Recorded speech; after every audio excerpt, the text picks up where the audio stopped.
Como muchos sabrán por acá, yo soy muy fan de Dragon Ball, por si no se nota. Y es que esta obra tiene algo, un encanto que solo tengo con otras pocas, como la saga del Erizo Azul o la del Trepamuros y quizá también la de Dark Souls y One Piece, aunque este último no lo mencioné demasiado por acá por alguna razón. Y viendo que hace poco Daima hizo una salvajada, figurativa y literalmente, me puse a pensar en todos esos power-ups que la serie ha tenido a lo largo de sus sagas, y siempre he notado algo, y es que en Dragon Ball suele dar igual si es un power-up muy bien construido o uno casi sacado de la nada misma, porque siempre, o casi siempre, logra que todo el mundo se vuelva loco. Y de eso venimos a hablar hoy, de cómo Dragon Ball hizo maestría con el arte del power up.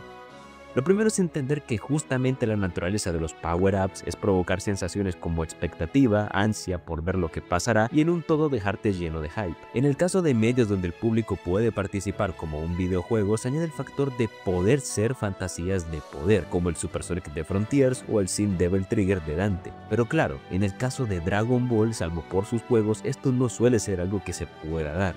Así que se recurre a lo antes mencionado, expectativa y hype. Pero claro, un power-up necesita otras cosas, ya que aquí entra el factor de convencimiento versus emoción. Y en Dragon Ball tenemos de ambos tipos. La transformación del Super Saiyajin 4 en Daima es emoción pura y dura. La de Gohan definitivo tiraba más por ser simplemente muy convincente, y también hay un punto medio donde entrarían casos como el Super Saiyajin 1 de Namek y otra que es la que analizaremos más al final. Y justamente para poder entender mejor todo esto, vamos a ver unos cuantos power-ups de la serie.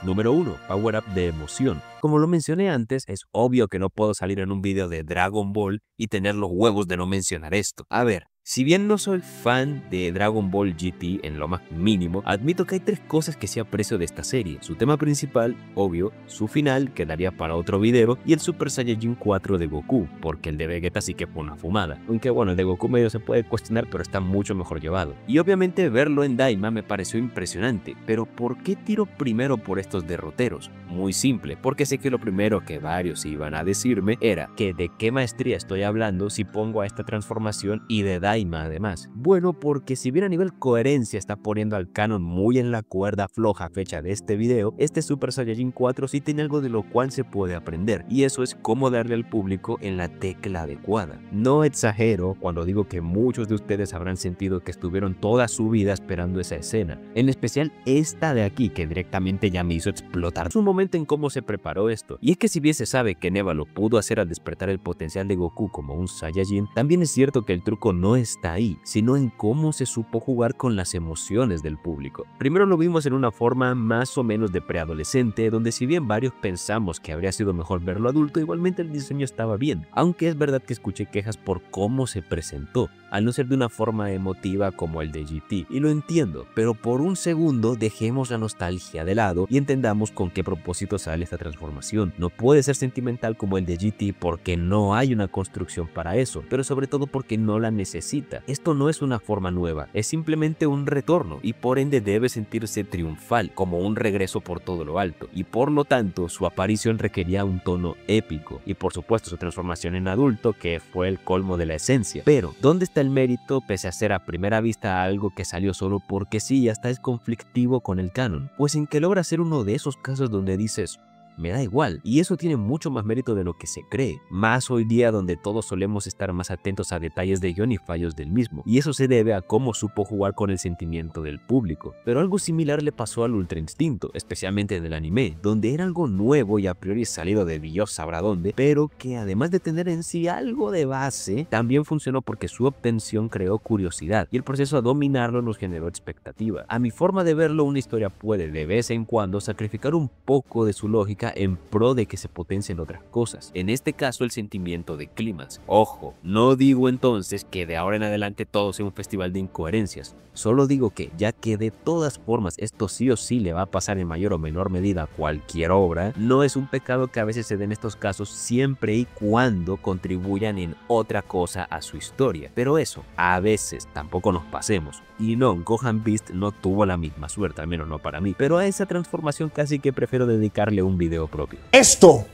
es una mierda. Número 2. Power Up convincente. Con esta categoría me refiero más que nada a power-ups que simplemente no son tan emocionantes, pero sí tienen al menos una base y no se te hacen descabellados. Es decir, ya en la saga de Namek se nos mostró que existían seres capaces de desbloquear el potencial oculto de los demás, por lo que ver a alguien como el antiguo Supremo Kaiosama hacer esto, pero a otro nivel, no es nada que se ha sacado de la manga. ¿Algo conveniente para la historia? Sí, pero hombre, que se fundamenta en un principio de hace como 2 sagas, así que está bien. Gohan definitivo, si bien fue un power-up poco emocionante, tanto por su obtención muy lenta y que puso a prueba nuestra paciencia, como por su nula utilidad, igualmente es convincente, se siente realista dentro de la obra, cosa que, como he dicho en el pasado, es lo importante, no que sea realista tal cual, sino que se sienta así, aunque si quieren que abarque más eso lo podemos ver otro día. Como tal, esto no tiene tanta ciencia como el anterior, solo es eso, basarse en algo preexistente y por ende será algo lógico. Podríamos decir hasta este punto que el primer tipo de power-up es magia blanda y este segundo es magia dura, aunque claro, están los que pese a ser muy bien construidos como el Super Saiyajin, no se basan como tal en algo del Dragon Ball clásico, al menos no que yo lo recuerde, y ahí es donde también descubrimos que si no hay una base, puedes crearla desde ese momento, para dicho aumento de poder, aunque claro, esta debería irse tratando con cierto ritmo para que así el subidón de poder que el personaje recibirá aparezca cuando el público ya haya tenido el tiempo de adaptarse a este cambio. El Super Saiyajin como tal no salió apenas inició Z, lo hizo cuando antes ya se nos había dicho el origen de Goku, su raza, qué pasó con ellos, su lugar entre estos, todo lo del imperio de Freezer, la leyenda del Super Saiyajin, ver cómo parecía que la candidatura a ser ese guerrero elegido pasaba entre Gohan, Vegeta y Goku, y todo para que al final esta se pueda permitir aparecer como un último recurso en una situación desesperada. Pero claro, el Super Saiyajin no es solo convincente, es impactante, y es que esto nos lleva obviamente al tercer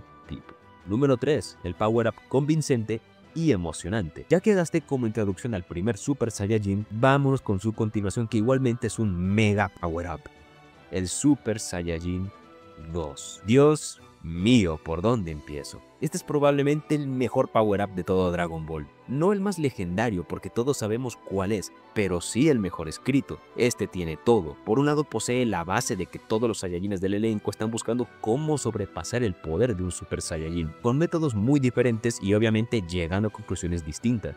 Goku, Vegeta, Trunks y por supuesto el propio Gohan. Pero también emocionante por una cosa, y esa es el factor psicológico. Ya en este caso el youtuber Celery, a quien de paso le mando un saludo, le dio un análisis mucho más profundo y detallado a esto, por lo que simplemente diré que lo que más me impactó de esta transformación en el apartado psicológico de Gohan fue el contraste, porque todos sabemos que Gohan tiene una actitud mucho más pacífica y suave que los demás Saiyajines. Es por esto que en el fondo no puedo evitar pensar que Gohan, incluso como Super Saiyajin 2, odia estar así, pero detesta muchísimo más el hecho de que Cell siga con vida.